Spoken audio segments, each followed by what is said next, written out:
నా పేరు రమేష్. టెక్స్టైల్ పార్క్లో అమలు పని చేస్తున్నాను.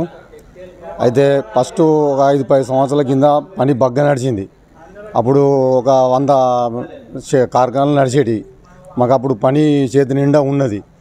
ఇప్పుడు దాదాపు ఈ సంవత్సరం 2 సంవత్సరాల నుంచి పని ఒక 20-30 కార్ఖానాలు సుఖం నడతలేవు. ఇప్పుడు మాకు మేము 30 మంది ఉన్నాం.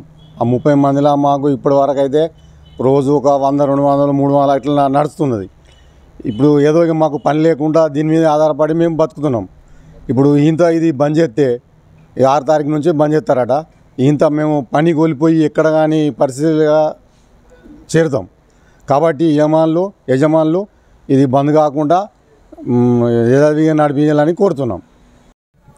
టెక్స్టైల్ పార్కులో ఇక్కడ నేను వరకు సాయంత్రం నడవబట్టి దాదాపు ఒక 18 సంవత్సరాలు అవుతుంది. ఈ 18 సంవత్సరాల నుండి మరి గతంలో కొద్దిగా మంచిగా నడిచింది, కానీ బతుకమ్మ చీరలతోని మాకు మెరుగైన వేతనంతో కూడిన పని కొద్ది రోజులే నడిచింది. అయితే ప్రభుత్వ ఆర్డర్లతోనే సరిపెట్టుకుంటాను ఇక్కడ యజమానులు. కాబట్టి ఇప్పుడు మరి ఆర్డర్లు అప్పటికంటే ఇప్పుడు కొద్దిగా ఎక్కువనే వచ్చినట్టు మాకు తెలిసింది. అందులో భాగంగా మరి యజమానులు మరి ఇప్పుడు 6వ తారీఖు నుంచి ఈ నెల 6వ తారీఖు నుంచి బంద్ పెట్టడం జరుగుతుంది. మరి బంద్ పెడితే మరి ఇక్కడ ఉన్న అనేక రంగాల కార్మికులు అందరూ రోడ్ల పడే పరిస్థితి ఉన్నది. కాబట్టి ఈ పండుగ పూట వాళ్ళని ప్రస్తుతించడము చాలా బాధాకరంగా ఉన్నది. మరి మాకు కూడా ఇప్పటివరకు పనులు లేక ఎంతోమంది కార్మికులు రోడ్ల పడి తిరుగుతున్నారు, అక్కడక్కడ హోటళ్ళల్లో అక్కడక్కడ పనులు చేస్తున్నారు. మరి ఈ పని అంటేనే చాలామందికి విసుగుట అర్థమైపోతుంది.